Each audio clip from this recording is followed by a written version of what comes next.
Queria que você falasse quem é Renan Santos, se apresentasse também para o público que ainda não te conhece, mas também, de certa forma, que propostas também, 2, 3 prioritárias que colocaria à mesa. Bom, de fato, é a minha primeira vez aqui. Queria agradecer a Band, agradecer todo o time presente, agradecer ao Aldo. Bom, meu nome é Renan Santos, tenho 42 anos, nasci em São Paulo, sou de uma família de classe média, sou um dos fundadores do Movimento Brasil Livre, participei das manifestações que redundaram na queda da Dilma Rousseff, lutei, à época, pelo apoio à Operação Lava Jato, que depois foi demonstrada, vamos dizer, como operação útil no combate à corrupção, mas que foi desmontada a posteriori pelo senhor Jair Bolsonaro, sua família e o STF. Com base na luta que nós tivemos, não só contra a corrupção, mas na luta por um Brasil mais livre, um Brasil em que trabalhar e produzir, em que andar na rua livre do crime organizado deveria ser uma premissa, eu entendi que nós não deveríamos ser apenas um movimento, mas sermos também um partido político. Com base nisso, fundamos um partido Missão, o último e mais jovem partido, fundado agora no final do ano passado. E o que nós defendemos, né? Começando até com um diagnóstico, acho que é um problema de falta de imaginação no Brasil. O brasileiro, ele perdeu tanto a esperança em si próprio, que a gente sequer consegue se imaginar como o que nós deveríamos ser, que é uma das 5 maiores nações do mundo. O Brasil nasceu para ser uma das 5 maiores nações do mundo. E o objetivo nosso, até por isso o nome do nosso partido é Missão, é em 30 anos colocar o Brasil na mesa com China, Rússia, Estados Unidos e Índia, determinando o que é importante no mundo. Nós temos território, nós temos população, nós temos recursos, e o que nos falta na prática é imaginação. E aí as propostas dentro dessa imaginação: devolver o território aos brasileiros, retirar o crime organizado das áreas que ele hoje ocupa, fazer uma reforma fiscal acompanhada de uma reforma de competitividade para permitir que empresas se instalem no Brasil e que o brasileiro tenha a possibilidade de ganhar dinheiro, gerar empregos de maneira livre. Fazer uma reforma, que eu chamo de lei de responsabilidade gerencial, que torne os prefeitos, de fato, amigos de políticas públicas que funcionem e não como meros administradores de emenda, como acontece em todo o Brasil e mantém regiões inteiras do Brasil. Eu visitei o Maranhão para ver isso, como um lugar que trata o povo como animal, administra emenda apenas para fazer desvio, mantendo um IDH baixíssimo. Então, esses desafios, esses 3 que eu elenquei, são os desafios que o mandato nosso, caso aconteça, vai mudar o destino do Brasil. Queria fazer uma pergunta política para os 2 pré-candidatos que estão aqui sobre estratégia de crescimento. Hoje, pelas pesquisas, nós temos 2 candidatos que dominam a intenção de voto, Lula e Flávio Bolsonaro. Então, queria ouvir de vocês qual é a estratégia que vocês têm de crescimento, e aí você mais específica. Perguntar para o Renan como você espera roubar votos mais à direita de Flávio Bolsonaro, já que me parece que para o eleitor do PT é um pouco mais difícil entrar. Começando a responder a tua pergunta, eu não vou partir... Ei, pessoal, fazendo isso. deixe o seu like e inscreva-se no canal. Eleitores da família Bolsonaro. Essa estratégia eu deixo pro Zema, eu deixo pro Caiado, que estão fazendo demonstrações públicas de que eles gostam muito do Bolsonaro. O Caiado disse, inclusive, que a primeira coisa que ele vai fazer com o presidente é beneficiar os Bolsonaro. E, basicamente, parte da campanha deles... Você diz a anistia? Anistia. Não, a primeira coisa que eu vou fazer com o presidente é anistia. Você faria, se eleito? Dosimetria, não anistia. Tá. Dosimetria, que é o que nós votamos favoravelmente no Congresso, mas não anistia. Aquelas pessoas, inclusive, Bolsonaro, cometeram crimes. A gente pode discutir os vícios formais envolvidos ali, mas houve cometimento de crime. E eu sempre digo para os bolsonaristas, se fosse o MST a invadir os prédios públicos, o que eles diriam? Eles pediriam anistia para aquelas pessoas? Crime é crime, não importa se você está de vermelho ou se você está de amarelo. Tá? Dito isso, eu estou rodando o Brasil e eu estou falando de problemas concretos das pessoas e trazendo soluções concretas justamente no coração do eleitorado de cada um. Eu fui tão bem recebido no Maranhão, que supostamente é estoque eleitoral do lulismo, quanto eu fui em Santa Catarina agora, que é estoque eleitoral do bolsonarismo. E tratei de problemas locais e cresci em ambos os lugares. Eu fui, de acordo com o Google Trends, a pessoa mais pesquisada no Maranhão na semana retrasada. Então, há uma resposta que nós podemos dar. Há um cansaço com a polarização e as pesquisas traem para a gente um recall. Ou seja, o top of mind, o nome que vem na cabeça das pessoas quando elas imaginam eleições, ainda é o sobrenome Bolsonaro, agora com o Flávio, e o nome Lula, com o atual presidente da República. Mas os mais jovens, que já estão alheios a isso, eles estão procurando outras alternativas. Quando você coloca entre os mais jovens, eu estou com mais de 20%, de acordo com a pesquisa Atlas, e quando a gente separa os homens jovens, eu estou com mais de 30%. O partido que eu montei, o Partido Missão, ele tem 5,8% de predileção entre os brasileiros, e quando eu puxo entre os mais jovens, chega a quase 30%. Qual é o recado disso? As pessoas que não estão, vamos dizer, presas num debate público que está há 6 anos só falando de Bolsonaro, Lula e STF, elas querem soluções para segurança pública, ausência de emprego, ausência de expectativas, falta total e completa de infraestrutura urbana. E essas pessoas não vão falar, qual o problema disso? O problema é o Lula. Não, o problema é o Bolsonaro. Então, quando eu estava no Maranhão, pegando estradas esburacadas e vendo as pessoas dividindo comida com urubu, como eu vi em Pinheiro, terra lá do Sarney, as pessoas não estavam ali, sabe, isso é culpa do Lula, do Bolsonaro. As pessoas, como é que você vai resolver o urubu que está do lado da minha casa? E ao tratar desses temas, aí sim, entra a questão de comunicação de maneira inteligente, a gente cresce.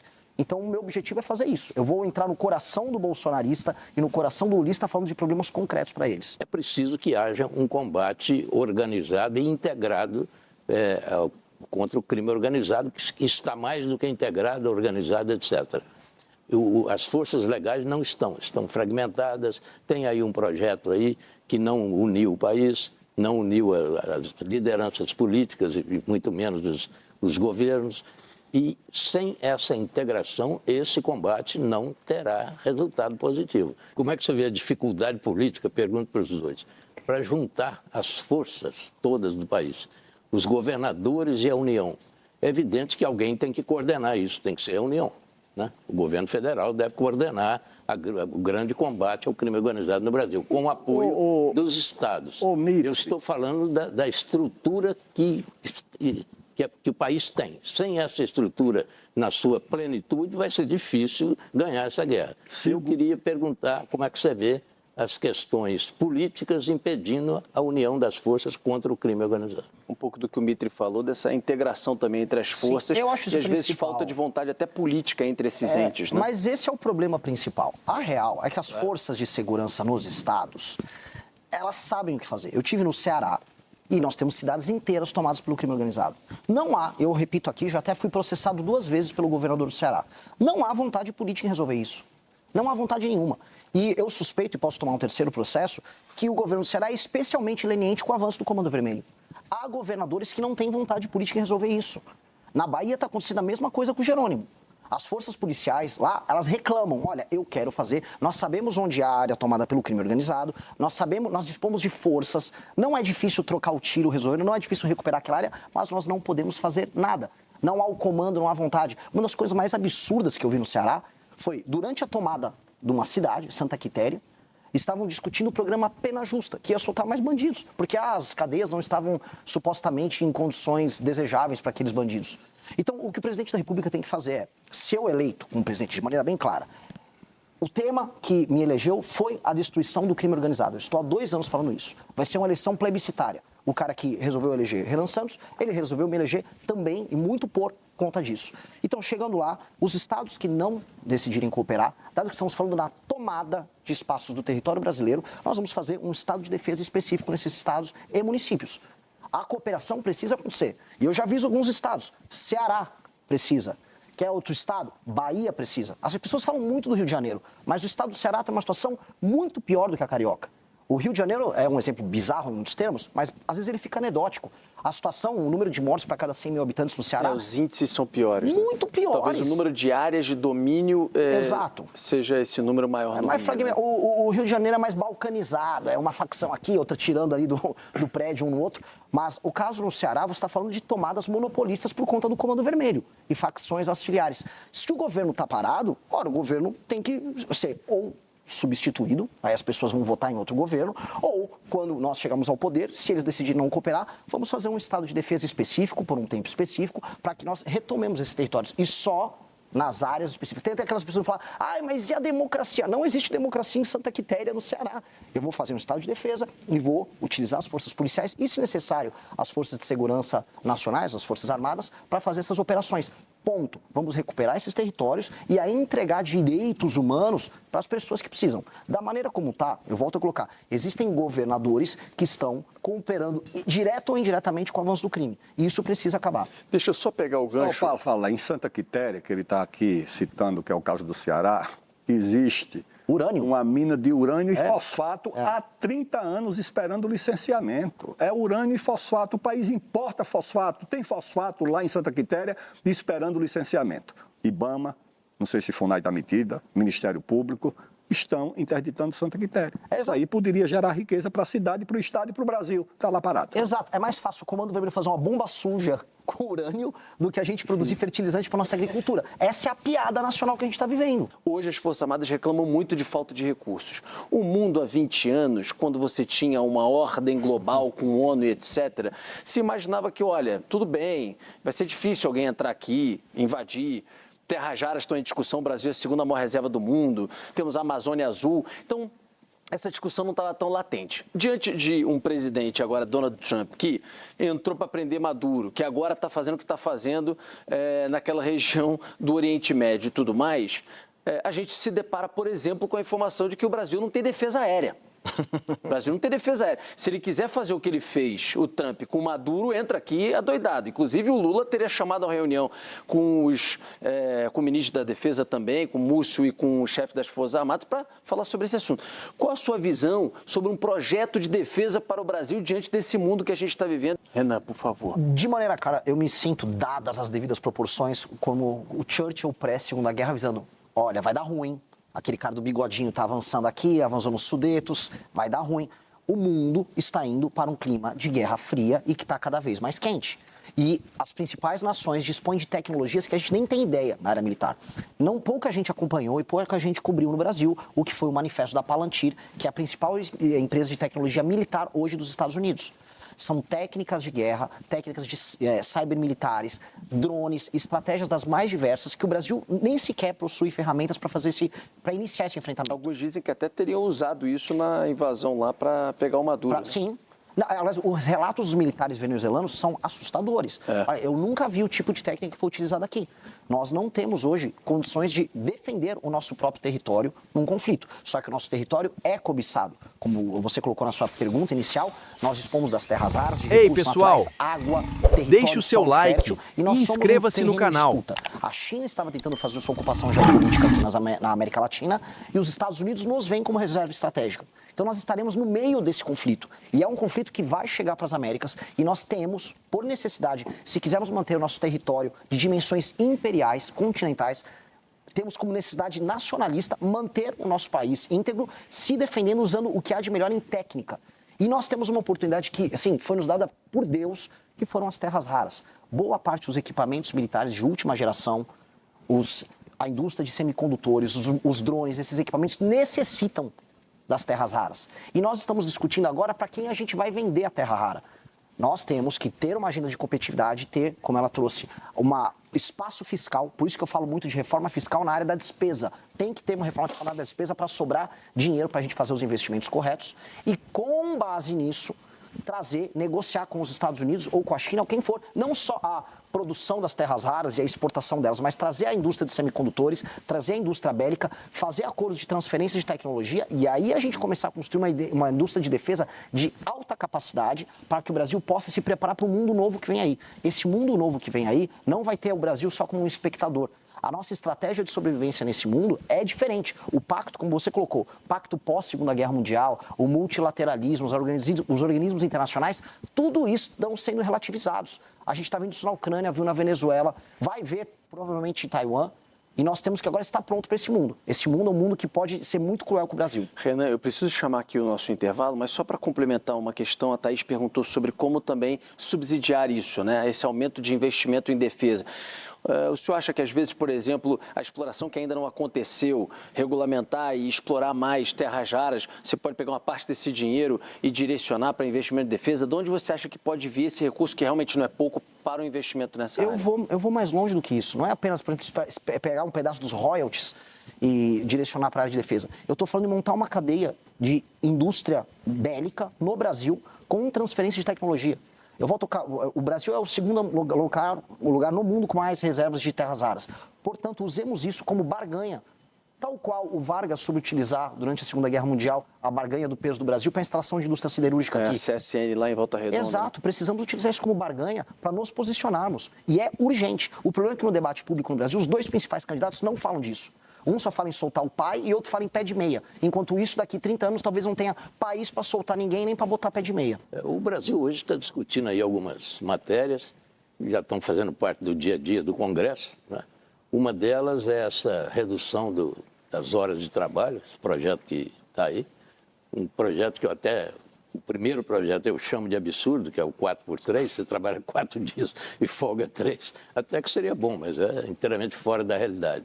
Mas o governo tem um outro que vai além disso e de maneira um pouco mais, digamos, amadurecida. A oposição tem sua posição também. Que é o 5x2, né? O 6x1 vai para o 5x2. 5x2, com possibilidade de negociar casos específicos, bem diferente do 4x3, que é inteiramente absurdo, né? Mas, enfim, esse assunto veio para ficar, vai ser discutido e vai acabar sendo indo à votação no Congresso. Né? Eu não sei exatamente se a votação vai acompanhar o que aconteceu na CCJ. Para mim, há um vício de origem nessa história. E qual é o vício de origem? O fato de ser uma PEC. Não precisava ser uma PEC. O governo é projeto. Poderia ser é que o que passou na CCJ é a PEC. Foi a PEC, mas o governo vai apresentar um projeto. Como a PEC está andando, o showzinho está rodando na PEC. E me parece que há uma vontade dos parlamentares à esquerda em se promoverem discutindo isso, e os parlamentares de direita em não gerar rejeição. Já é a segunda vez que uma pauta que é cara para a esquerda conta com a capitulação da direita. O bolsonarismo lá no PL da misoginia votou junto com a esquerda e depois fica apontando o dedo para todo mundo, chamando todo mundo de comunista se você não apoia cegamente o Bolsonaro, o que é uma covardia, uma capitulação. Inclusive combina muito com o Flávio Bolsonaro, que não gosta de ir em programas como esse aqui e que disse publicamente que não pretende mostrar suas propostas porque isso pode tirar voto dele. Eu tenho que falar o que é impopular. Este projeto, ele é picaretagem. E é picaretagem para pegar, especialmente trabalhadores urbanos que gastam boa parte do seu dia no trânsito, e é uma pessoa que sai de uma periferia e vai trabalhar no centro aqui em São Paulo, demora 2 horas. Perde 2 horas para ir, 2 horas para voltar. Quando você vê, ela perde mais de 20 horas uma semana só em trânsito. Perde tempo de ficar com a família, tempo de ficar com os amigos, tempo de se qualificar, tempo de fazer um curso, um treinamento. Essa pessoa, na prática, sofre isso. Aí eles pegaram essa dor e estão tentando voltar a ter um tipo de conexão com o trabalhador comum, conexão que eles perderam porque passaram os últimos anos só falando de sou trans ou não sou mulher ou não sou. Umas discussões bizantinas que não têm utilidade prática nenhuma para o trabalhador. E eles em pesquisa, o PT já encomendou pesquisa, viram que eles estão perdendo esse trabalhador. Então eles puxaram essa pauta simplesmente para poder voltar a crescer em termos eleitorais com essa população. Eu concordo com o Aldo no aspecto de que nós temos que acompanhar as legislações internacionais que estão funcionando, e não só dos Estados Unidos e da China. A gente está perdendo, nas cadeias globais de produção, espaço para o Vietnã, para a Índia, e a Índia está num acelerado processo de industrialização. E quando eu acompanho as leis trabalhistas em todos esses lugares, elas são muito mais flexíveis. O que eu preciso avisar para o trabalhador brasileiro é, você precisa de flexibilidade para fazer seus contratos e o seu trabalho, como acontece nessas outras nações, em que a renda do trabalhador aumenta e o trabalho formal aumenta. Aqui o trabalho formal diminui e a renda do trabalhador está apertada. E aí me soa, e isso que eu vi em alguns estados do Nordeste, que parece que o governo quer mais que a pessoa caia na informalidade e depois receba uma bolsa ali e fique dependente do Estado. Eu não acredito nisso. Eu defendo o trabalho formal e regimes, do ponto de vista da relação trabalhador-empresa, regimes mais flexíveis. Contratar uma pessoa, demitir uma pessoa, não tem que ser esse drama todo, como não é nas nações desenvolvidas em desenvolvimento. Mas no Brasil é sempre esse drama. E aí sempre quando você tem um drama, aparece um populista no meio, tentando tirar voto em cima do sofrimento das pessoas. Não acredito, e diferente da direita bolsonarista, nós vamos nos opor publicamente ao projeto. Deixa eu colocar um outro assunto aqui na roda, que está todo dia no noticiário. Aliás, a gente brinca, né? Eu participo do Jornal Gente, na Rádio Bandeirantes, na Band News TV, que há alguns anos não houve edição do jornal em que a sigla STF não tenha sido pronunciada. Mas se eu olhar para trás, há 20, 30 anos, o que se falava do Supremo? Nada, nada. Ninguém sabia, às vezes, nem falar do ministro, isso, né? Nada. Quem compõe, Quem que gosta do azul, do amarelo. Hoje a gente sabe tudo. Queria ouvir, então, os 2 pré-candidatos aqui no Canal Livre sobre isso. Papel do Supremo, se vocês acham que há hoje algum tipo de disfunção no equilíbrio entre os 3 poderes e, caso vocês cheguem à presidência da República, o que é que está na mão do Poder Executivo para resolver um problema, se ele existir, no entender de vocês? Deixa eu começar com o Renan. Ei, pessoal, Bom, deixe o seu like discutindo e inscreva-se no canal. Ali a discussão sobre mensalão, a gente começa a ouvir falar do STF. E hoje, né, estamos em 2026, ano de Copa, a gente sabe os 11 do STF, mas não sabe os 11 que vão estar na seleção brasileira. E, na verdade, o Xandão e o Neymar são os objetos de polêmica nacional. Mas, a real, o Supremo tem que voltar para sua caixinha. E a caixinha é uma caixinha que ele trata de temas abstratos ligados a discussões sobre constitucionalidade de temas nacionais, e não como última instância de processo. O Supremo brasileiro recebe coisa de 8 mil processos. A Suprema Corte Americana, 50. E eu nem concordo com o modelo da Suprema Corte Americana, que trabalha, às vezes, como, vamos dizer, última instância. Eu acho que o nosso modelo tem que ser de discussões que envolvam, olha, isso aqui é um direito fundamental, não, essa lei que passou, esse direito... É só isso. Atualmente é uma banca de negócios, atualmente é uma entidade que cruza todas as linhas possíveis, seja junto ao Legislativo, seja junto ao Poder Executivo. Atualmente é um instrumento autoritário dos seus pares e ele precisa ser combatido. Essa semana a gente viu um show de horrores do ministro Gilmar Mendes. E olha, ele é reputado como o ministro mais inteligente ali, estudou na Alemanha, fala alemão. É o decano. Tá passando vergonha. Agora deu um presente pro Zema. Para o Romeu Zema, adversário de vocês. O Zema fez um videozinho lá de IA e ele pirou com o vídeo. Isso é uma insanidade. O que ele fez com o senador Alessandro Vieira, isso não é normal. Mesma coisa com o Alexandre de Moraes. E aí, quando pegam as coisas indecorosas, as participações no escândalo do Banco Master, eles ficam fingindo de louco. O Alexandre de Moraes, mentira, aquele contrato com minha esposa não existiu. Como não existiu? Aí depois o COAF pega, não, teve 80 milhões ali que foram depositados. Ah, então existiu. Ah, não, eu nunca vi ele. Aí depois pegaram, não, ele teve em Trancoso. Perigosíssimo estar em Trancoso com um Vorcaro numa festa, né? Mas ele teve em Trancoso. O que tem que acontecer com essas pessoas? Primeiro, tem que chegar um presidente da República que não tenha rabo preso, como foi o caso do Bolsonaro e como é o caso do Lula, e chegar lá e endereçar o tema do impeachment de ministros do STF e uma reforma que acabe com as decisões monocráticas, como acontece no Brasil. 83% das matérias que chegam lá são resolvidas com decisões monocráticas. Estabelecer um prazo máximo para os pedidos de vista que acontecem ali. Proibir de maneira perentória. Esse prazo já tem, são 80 dias agora. Mas assim, Demorou. O problema é que não são cumpridos e quem deveria fiscalizar eles não fiscaliza, que são eles próprios, que é essas loucuras que acontecem. Outra coisa, os escritórios de advocacia ligados a parentes. Outra coisa, o tal do foro Código privilegiado. de conduta. O código, é que é uma discussão que está rolando ali. Eu acho essencial o código de conduta e isso inclui também a impossibilidade de escritórios de advocacia ligados a familiares. O outro ponto que eu acho que também é importante, ela não ser a corte que cuida do tal foro privilegiado. Hoje, sejamos honestos, deputados e senadores não falam sobre o assunto e não vão tocar impeachment de ministro do STF. Como, aliás, o Flávio Bolsonaro não vai tocar, porque ele tem rabo preso com o Gilmar Mendes e com o Dias Toffoli deve favor para eles, porque está todo mundo na mão dos caras. Precisamos criar uma corte específica que vai cuidar especificamente desses casos. E ainda tem um outro tema, que é caro também para o ministro Aldo, que é o caso das ONGs que fazem lobby junto, vamos falar os nomes, com Rede de Sustentabilidade, com o PSOL, que chegam lá e ficam brecando obras, parando projetos que passam. Vocês vão ver, podem aguardar, a tentativa de sabotagem ao licenciamento ambiental que a gente vai ver nos próximos meses. Vão tentar sabotar o licenciamento ambiental que vai botar um monte de obra para andar no Brasil, simplesmente porque sim. Porque tem uma agenda internacional financiada com ONGs tocadas e financiadas por nossos concorrentes internacionais que vão tentar usar o STF para sabotar o país. Não podemos deixar. Eu, como presidente da República, não deixarei. E nós temos que ter, vamos dizer, uma política que empodere agora o Executivo, porque as pessoas votam no presidente da República, e que recoloque o STF nas suas funções naturais. O Legislativo também, e aí peço para as pessoas votarem direito esse ano, né? Não tem que ter palhaços, tem que ter pessoas corajosas e probas para tocar esse assunto de maneira inteligente. Esse tema do STF é muito importante, não dá para a gente, infelizmente ele cobre muito espaço. Caso claro, eu estou falando muito, dia 5 de janeiro, algumas áreas do Brasil que estão sob comando do crime, eu vou colocar em estado de defesa. Eu tenho certeza absoluta que vai vir uma ação do PSOL, o PSOL vai botar uma ação e vai vir um ministro que vai dar uma decisão monocrática barrando. Só que se o pedido do estado de defesa passa pelo processo legislativo certinho, obtive a maioria, conseguir, aí a decisão ilegal não se cumpre. E nós temos que estar prontos para ter um presidente da República que não obedeça uma decisão ilegal que venha do STF. Decisão ilegal não se cumpre. Inclusive, já não se cumpriu antes. Uma vez houve uma decisão do Marco Aurélio mandando afastar o Renan Calheiros, 2016. Renan Calheiros, com nenhuma qualidade moral, vamos deixar claro, falou não. Rolou um impasse e derrubaram. Que eu acho que está na hora de fazer isso. O Bolsonaro ficava comprando, a gente comprou muitos conflitos do período do Bolsonaro, em que ele ficava gritando, não gosto do Xandão. Aí depois chorava no telefone com o Xandão, como foi relatado, pediu ajuda para o Michel Temer. Não é assim que se resolve. Institucionalmente, você vai ter que dar um break. Porque o Supremo vai fazer o quê? Vai te dar um golpe de Estado?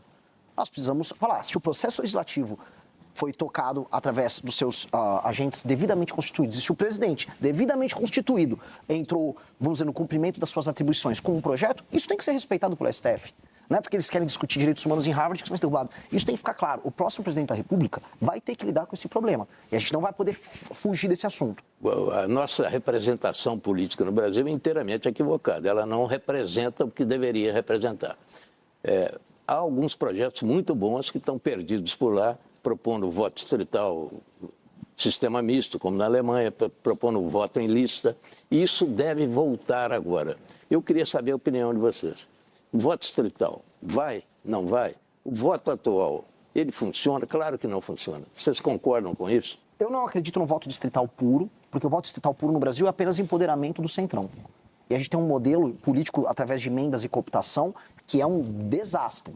E a gente, quanto mais roda o Brasil, mais a gente vê que existe uma versão do voto distrital, que são os políticos que cooptam, vamos dizer, as prefeituras locais, distribuem emendas, compram o voto e se mantêm com suas famílias por muito tempo. A reforma que eu quero, estou chamando de lei de responsabilidade gerencial.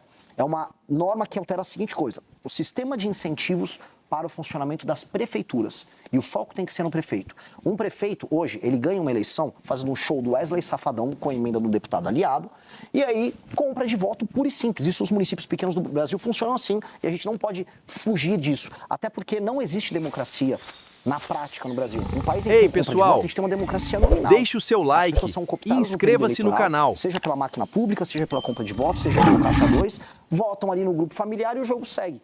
Nós precisamos, então, fundir municípios, estabelecer critérios objetivos de avaliação dos prefeitos, de modo a um prefeito, se quiser participar de uma reeleição, ele vai ter que cumprir no mínimo. Se ele tem 10% de cobertura de esgoto naquele município, entrega, vamos supor, 20%. O IBGE, o IPE, órgãos podem trabalhar nisso. E estabelece esses critérios. Melhora no ranking do SAEB, melhora a cobertura de esgoto, melhora índices ligados ao atendimento nas UBS, nos municípios. Obteve esses índices, participa da reeleição normalmente, pode até fazer seu show do Wesley Safadão. Não obteve esses índices, o prefeito tem que ter uma sanção.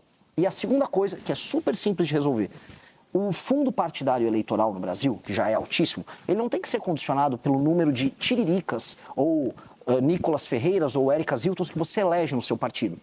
Ele tem que ser condicionado a esses critérios de desempenho objetivo dos seus prefeitos. Então, um partido tem os prefeitos obtêm bons índices de desempenho, metrificados de maneira objetiva, portanto, atendem ao interesse da população local, mesmo quando a população local não saiba avaliar. A população local no Brasil não sabe avaliar, por exemplo, a importância do saneamento básico. Não cobra, eu quero meu saneamento, ninguém cobra, até porque a obra está acontecendo debaixo da terra. E aí ninguém liga mesmo com o marco do saneamento sendo passado. Então, fazer isso obriga os partidos a: opa, eu quero colocar bons prefeitos que vão obter bons índices de desempenho e assim eu tenho mais dinheiro para reinvestir em mais bons prefeitos e administradores públicos de qualidade.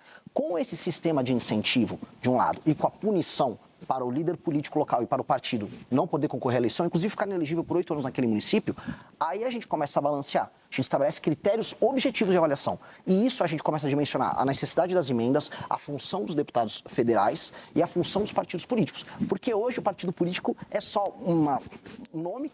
Qual a diferença do PSD para o PP, para o União Brasil, para o MDB? Praticamente não serve para nada.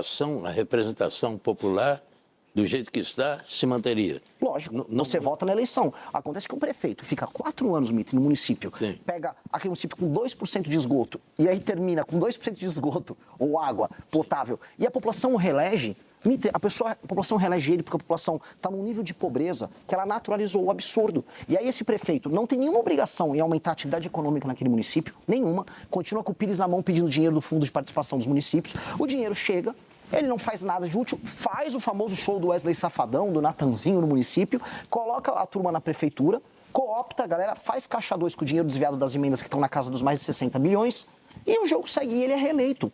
Quando a gente vai nas pequenas prefeituras dos lugares mais pobres do Brasil, a gente vê isso. Por que é reeleito o prefeito que não melhora nenhum indicador básico? O prefeito, portanto, não está cumprindo seu papel constitucional de atender às demandas da população.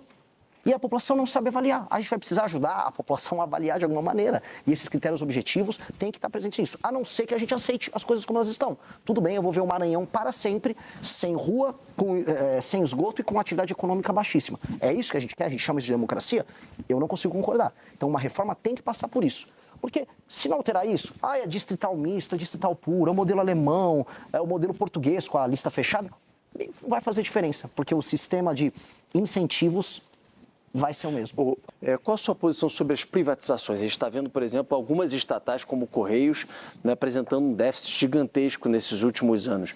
O senhor, caso presidente, manteria essas empresas estatais ou o senhor pensa em privatizações? Estou favorável, dependendo do caso. Agora, num modelo mais amplo, a gente tem que entender que com a chegada da inteligência artificial, machine learning, a gente vai poder utilizar a centralidade do Estado de maneira eficiente como nunca antes na história do Brasil. Eu estou muito otimista. A Petrobras ser pública ou ela ser privada é pequeno perto do que a Petrobras e o setor todo vai poder fazer num mundo em que o conhecimento ele vai ser compartilhado.